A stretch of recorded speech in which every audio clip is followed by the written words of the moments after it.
as I probably mentioned in my review of Twilight Company, Disney has started this whole big Journey to the Force Awakens book initiative where a series of novels and comic books chronicling both main and side and new characters from all over the Star Wars universe are going to be released in anticipation for the new film. And as these books have been coming out, we've been slowly getting more and more information on things after Episode 6, like the New Republic, like what is the status of the Empire after Palpatine got thrown down the shaft. What is the status of the rebellion as they're building the New Republic, and what's going on with the different characters, the main ones, and like I said, side characters or new ones that are being introduced, like in stuff like Twilight Company, Lost Stars, and I believe Aftermath. And this book kind of is that, but it kind of isn't. It starts off about 30 years after Return of the Jedi, where a group of like three bounty hunters or thieves or something are basically talking about which famous ship should they go track down and try to steal and then sell for a whole shitload of money. And then after a little bit of bantering and arguing, they basically come to the conclusion that they should totally steal the Millennium Falcon because why not? It's easily the most famous ship in the entire universe.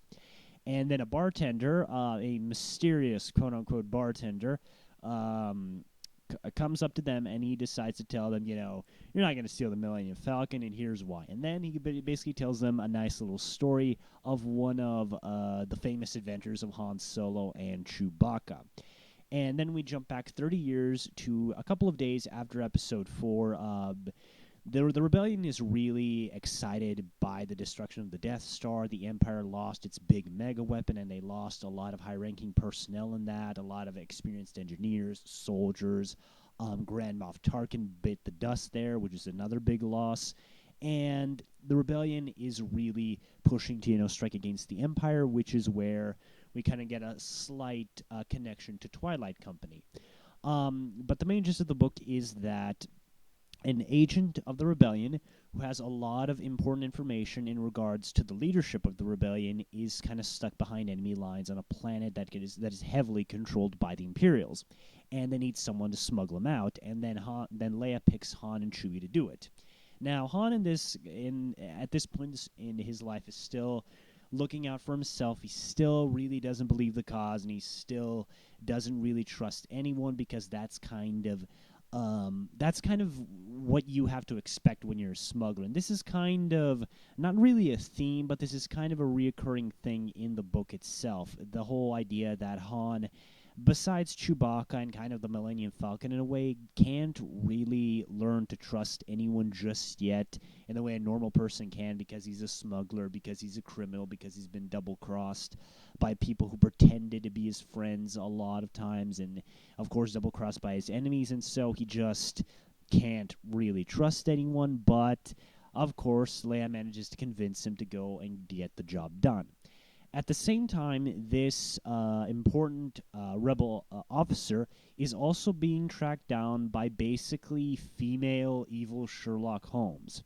Her name is Beck. She is a young female Imperial intelligence officer who is, like I said, basically evil Sherlock Holmes. So I guess she's kind of like Moriarty, but Moriarty's whole thing is like manipulating everything because she can, while Beck isn't really about that. Beck is more like solving the mystery. She really gets, kind of like this kick out of tracking down people, figuring out where they're hiding, what they're doing, then interrogating them for the information. So I think calling her an evil Sherlock Holmes is a pretty apt description. She's kind of like the secondary main character of the book, where we see how she operates and what her relationship is with the other Imperial officers. And one of the most interesting ideas that's kind of brought up here, and it's been brought up in other Star Wars stuff a lot, but here you really get to see this whole idea of Imperial officers consciously stepping over one another to get more personal power for themselves, or abusing their own power or their power within the Imperial system to do whatever they want. And that's a pretty big bit of irony, because Palpatine's whole thing when he created the Empire was to kind of get rid of that stuff, to kind of get rid of individuals who abuse the system or the loopholes in the system to to get what they want. But then the Empire kind of wants you to do that. Like if you want to get a sergeant and your fellow stormtrooper might get promoted first, like no one's really gonna blame you if you like poison his dinner or something. And that's a nice bit of hypocrisy here. And Beck really uses that whole thing to her advantage because she's part of naval intelligence. She is the guy, or sorry, she's rather the person who deals with, telling the Empire who's the traitor, who's not. And if she wants, she can very easily, like, tell Imperial Command that the captain of the ship that she operates on is a traitor. And if she provides compelling evidence for that, whether it's real or fake, she can get the guy arrested or, more likely, fucking killed. And that really serves as an effective way to show you why this woman means business, why she is really, really terrifying. And the book, for the most part, really does a good job of propping her up as a really good sort of foil for Han Solo and Chewbacca, because Han Solo and Chewbacca are really informal guys. Like, they talk like normal dudes, they walk around like normal dudes, and they don't really plan stuff out. They don't really look at kind of like the bigger picture when they get put into a situation. They basically improvise and stuff. And Beck is exactly the opposite of them in that way, that she always kind of plans ahead, that she's always thinking about the bigger picture. But this is ultimately her downfall, because while she can look at the bigger picture, she can't really adapt to the crazy stuff. Like, she always looks at things in a sort of more rational way. And so, in the end of the book, the way Han and Chewie screw her over is really, really clever. It fits with their whole way of operating, and it serves as a really good way to show you that sometimes just doing something kind of knee-jerk, kind of, with a reckless abandon can actually give you better results than just trying to meticulously plan and anticipate everything else.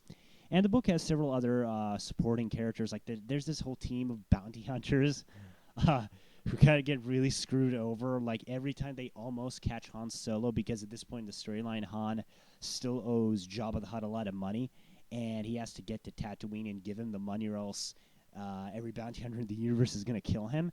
And so they run into a whole group of bounty hunters, and those guys just get screwed over all the time. Like, they just have absolutely no luck whatsoever against Han Solo or the Imperials.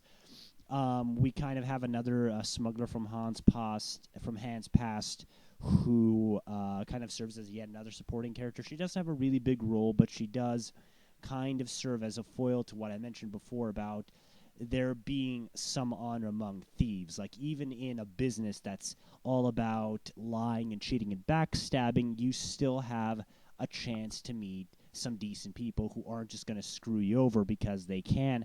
And there is actually a moral compass there. Like I said, there can be some honor among thieves.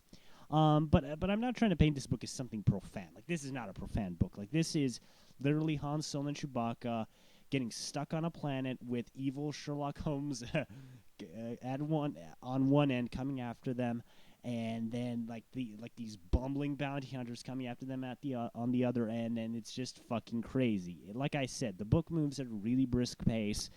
It doesn't really fuck around. It doesn't really bog itself down with big exposition or big descriptions of everything that's going on in the scene, like a lot of books can do. Admittedly, it's just a fun little adventure. It's not a really big, important part of the Star Wars saga, but if you're someone who likes Greg Rucka's writing and who likes, just seeing Han and Chewie do some crazy stuff and get into a lot of really fun trouble, I think you're really going to like this book. Like I said, it's not deep, it's not profound, but it's a fun read, it's a fast read, the pacing is perfect, the few ideas that are brought up I feel are actually fleshed out pretty damn well, and this is pretty much a book I can give to everybody. Like, I could give this like a 5-year-old and I think he'd enjoy it a lot. I can give this like a 50-year-old and I think he'd enjoy it a lot, and which makes sense because these books are actually young junior novels, I think, so these kind of are intended to be just about enjoyed by anyone. So yeah, if you're someone who just wants a fun adventure with Han and Chewie that's a relatively fast read and a really fun read, I really don't think you can go wrong with this one.